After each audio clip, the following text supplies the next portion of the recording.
இறைவனாலும் கொடுக்க முடியாத வரம் எது தெரியுமா? அகில உலகத்தையும் படைத்து மக்களை குறைவின்றி காத்து வருபவர் இறைவன். அப்படிப்பட்ட இறைவனுக்கு ஒரு நாள் தன் படைப்பு நாள் உருவான அனைவரும் மகிழ்ச்சியாக இருக்கிறார்களா என்று தெரிந்து கொள்ள வேண்டுமென்ற ஒரு வினோத ஆசை உருவானது. அதனால் இறைவன் தனது உருவத்தை மாற்றிக்கொண்டு வானுலகில் இருந்து கீழ் நோக்கி இறங்கி பூலோகத்திற்கு வந்தார். அவர் இறங்கிய இடம் மரங்கள் நிறைந்த அடர்ந்த சோலையாகும். அந்த சோலையில் சில வகையான மரங்கள் இருந்தன. ஒவ்வொரு மரங்களிடமும் சென்று அவர்களது நிறை குறைகளை கேட்க விரும்பினார். முதலில் ஒரு ஆலமரத்திடம் சென்றார். ஆலமரமே, உனக்கு ஏதாவது மனக்குறை இருக்கிறதா என்று கேட்டார். ஆலமரம் சொன்னது, மனிதர்கள் மத்தியில் எனக்கு பலவித பெருமைகள் உண்டு. நான் மிகப்பெரிய தோற்றத்தை வைத்திருக்கிறேன். பல உயிர்களுக்கு அடைக்கலம் தருகிறேன். இவ்வளவு பெருமையுடைய எனது கனிகளோ மிகவும் சிறியதாக இருக்கின்றன.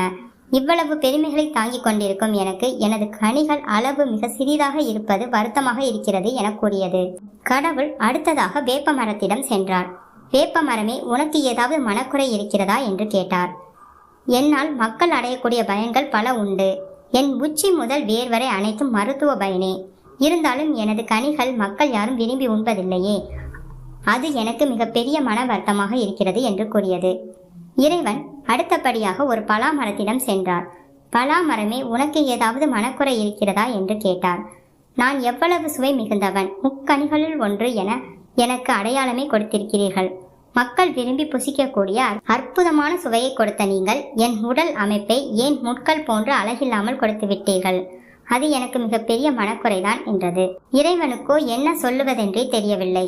தான் நினைத்ததொன்று இங்கே காண்பது வேறொன்றாக இருக்கிறதே என்று நினைத்து கொண்டு கால் போன போக்கில் நடந்து சென்றார். அவர் சுய நினைவே இன்றி நடப்பதையும் தாண்டி ஏதோ ஒரு வாசனை அவர் மூக்கை துளைக்க தொடங்கியது. இந்த வாசனை எங்கிருந்து வருகிறது? மிகவும் அற்புதமாக இருக்கிறதே என்று அந்த வாசனை வந்த இடத்தை நோக்கி கடவுள் நகரத் தொடங்கினார். அங்கே சோலையின் வேலி ஓரத்தில் மகிழம் பூ மரம் ஒன்று இருந்தது. அவர் அருகில் செல்ல செல்ல அந்த வாசனை அந்த மரத்தில் உள்ள பூக்களில் இருந்துதான் வருகிறது என்பதை உணர்ந்து கொண்டார். இறைவன் அந்த மரத்திடம் சென்று, மரமே, உனக்கு ஏதாவது மனக்குறை இருக்கிறதா என்று கேட்டார். உடனே மகிழ மரம், இறைவா, எனக்கு எந்த மனக்குறையும் இல்லை. நீங்கள் எனக்கு கொடுத்ததே போதும் என்று கூறியது. இறைவனுக்கு மிகுந்த ஆச்சரியமாகவும் இருந்தது. உண்மையிலே உனக்கு எந்த மனக்குறையும் இல்லையா என்று மறுபடியும் கேட்டார். உண்மையிலே எனக்கு எந்த மனக்குறையும் இல்லை. இன்னும் சொல்ல போனால் என்னுடைய மலரின் வாசத்தால் இந்த சோலையையே நான் தாளாட்டி கொண்டிருக்கிறேன். இது நான் ஒரு இனிய இசையை மீட்டுவது போல் எனக்கு மிகுந்த மன நிறைவை தருகிறது என்று கூறியது மகிழ மரம். இறைவன் வாய்விட்டு கலகலவென சிரித்தார். ஏன் சிரிக்கிறீர்கள் என்று மகிழ மரம் கேட்டது. உலக உண்மையை உணர்ந்து கொண்டேன், அதனால் சிரிக்கிறேன் என்று கூறினார் இறைவன்.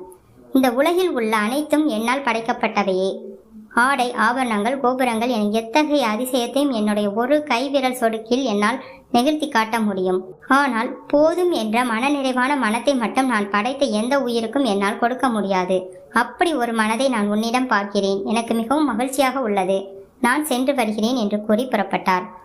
மரத்திலிருந்து பூக்கள் விழுந்தாலும் பூக்கள் வாட வாட அந்த வாசனை அதிகரித்து கொண்டே இருக்கும். இது மகிழ மரத்துக்கு மட்டும் உரிய சிறப்பு. இதை போல நாமும் நம் வாழ்வில் உள்ள குறைகளை தள்ளிவிட்டு நிறைகளை முன்னிறுத்தி வாழ்க்கை மகிழ்ச்சியாக வாழ முயற்சி செய்ய வேண்டும். போதும் என்ற மனமே ஒரு மனிதனுக்கு கிடைக்கக்கூடிய மிகப்பெரிய செல்வம். அதனால்தான் நம் முன்னோர்கள் போதும் என்ற மனமே பொன் செய் மருந்து என்று கூறினர்.